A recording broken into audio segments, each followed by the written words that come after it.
সরকারি কর্ম commission PHC প্রশ্নপত্র ফাঁসের ঘটনায় 17 জনকে গ্রেপ্তার করেছে অপরাধ তদন্ত বিভাগ সিআইডি। ঘটনাটি এখন সারা দেশেই আলোচিত।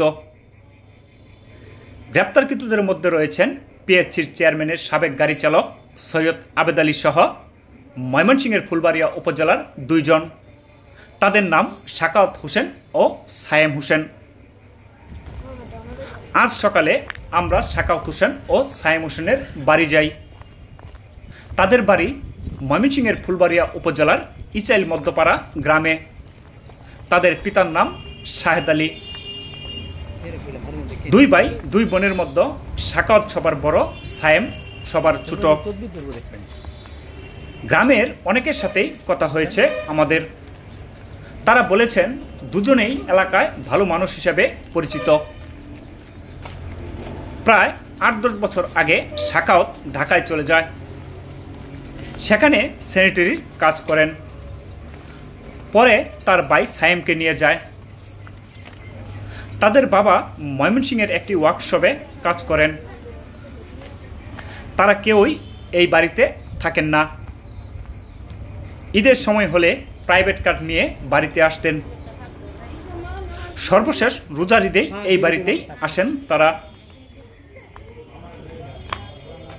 বাড়িতে পুরাতন একটি হাফ বিল্ডিং ঘর রয়েছে। ঘরে আসবাবপত্র নেই বললেই চলে। স্থানীয় অনেকে বলেছেন 2-3 বছর যাবৎ তাদের চলাফেরায় একটু ভিন্নতা দেখা যায়। তবে গ্রামে তাদের তেমন জমিজমা নেই। এই বাড়িতেই তারা বসবাস করতেন। এখানেই রাখতেন তার প্রাইভেট কার। তার চাচা আবু বকর সিদ্দিক বলেন, 2 বোন তারা ঢাকা 10-12 বছর ধরে গেছে। এরা এনে লেখাপড়া করতে লেখাপড়া করে একটা পানির ব্যবসা করতেছে। আপনার বোধহয় 7-8 বছর ধরে। কি রমজানে আইতো অথবা বড় ঈদ আইতো। এবছর রমজানে আসতে কিন্তু বড় ঈদ আসে না।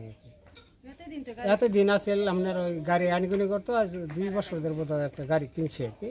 কিনে হাইরা সেটা একটা বেঁচে আরে পরে এটা আইতো, আবার ড্রাইভার লয়ে আইতো, আবার ড্রাইভার লয়ে চলে যাইতো আর কি। এটা আমরা কালকে 10টা দিকে শুনছি আর কি। আমার এই বাইক নিয়ে আসে যে তার মোবাইলের ইয়া থেকে আমি দেখছি এইতে আর কি শুনছি। আমি পরে ওদের সময় তার মামারে ফোন দিছি যে কি খবর, কলে ভাই আমি তো কিছু জানি না, আমি শুনছি। পরে আমার বড় ভাইয়ের কাছে ফোন দিলাম। হ্যাঁ করলে আমিও তো এই মাত্র শুনলাম। তাইছে পরবর্তী আমি কী হইতেছে জানাইতেছি। পরবর্তী পরে আর ফোন করে এই দেখে মা মরার পরে ওই জায়গা যাই আপনার বহুত কষ্ট করে পড়ে না বাংলা লেখাপড়া করেনি একদম না, ওই যে হালকা পাতলা 1-2 পর্যন্ত পড়ছিল আর কি। এখন জমি না বাড়ি বেড়ে আছে একদম।